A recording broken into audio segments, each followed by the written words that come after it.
Hello, my name is Teresa Bunvegna, and today I will be presenting proposed changes to our advising training program based on the data I collected on the training preferences of the academic advising staff.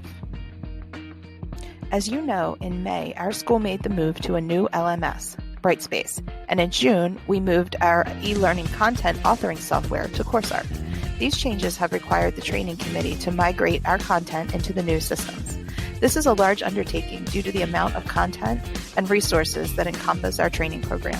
We do feel that we have a robust and thorough training program, but we also recognize there is always room for improvement.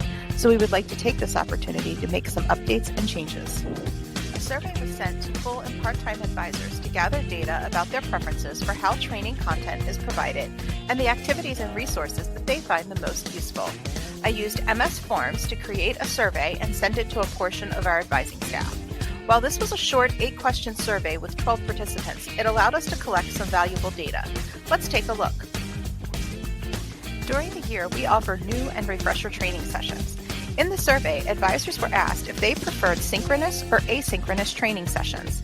9 out of 12 advisors preferred synchronous training for new content, but for refresher training, they were split 50-50, with 6 preferring synchronous and 6 preferring asynchronous.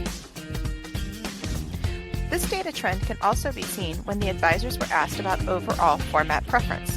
When provided with the options of face-to-face, virtual, or online trainings, 58% of advisors chose face-to-face, 25% preferred virtual, and only 17% selected online trainings. When asked about visual aids such as PowerPoint or other visual presentations, overwhelmingly 67% of advisors cited them as very helpful, 25% noted they were somewhat helpful, and only 8% chose not helpful. Our trainings typically involve scenario and role-playing activities.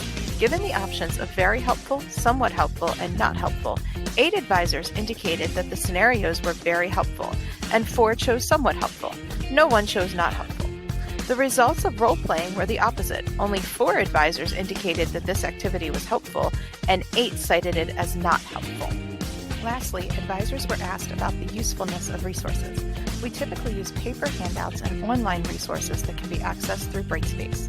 100% of advisors found paper handouts to be useful.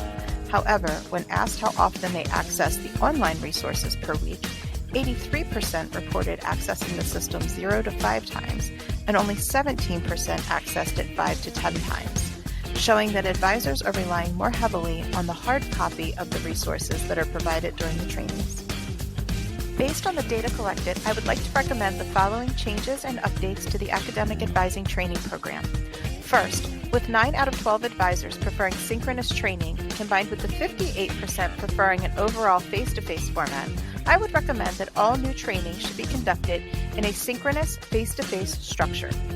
The 50-50 split between synchronous and asynchronous for refresher training supports my recommendation to offer these in both or alternating formats, so that advisors are having their needs and preferences met. Visual aids were considered overwhelmingly helpful, so these should remain a staple of our program. However, when it comes to activities, it is clear that scenarios are considered the most beneficial by advisors, with role-playing being seen as less useful. I would recommend the continued and expanded use of scenarios throughout our trainings, and taking a closer look at how role-playing activities can be adapted to be a more beneficial experience for the advisors.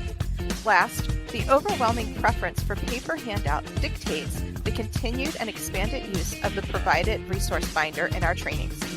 I am also recommending additional research in how the online resource can be made more streamlined and user-friendly to encourage more extensive use by advisors. Thank you for taking the time to watch my presentation, and please let me know if you have any questions about my recommendations or data collection.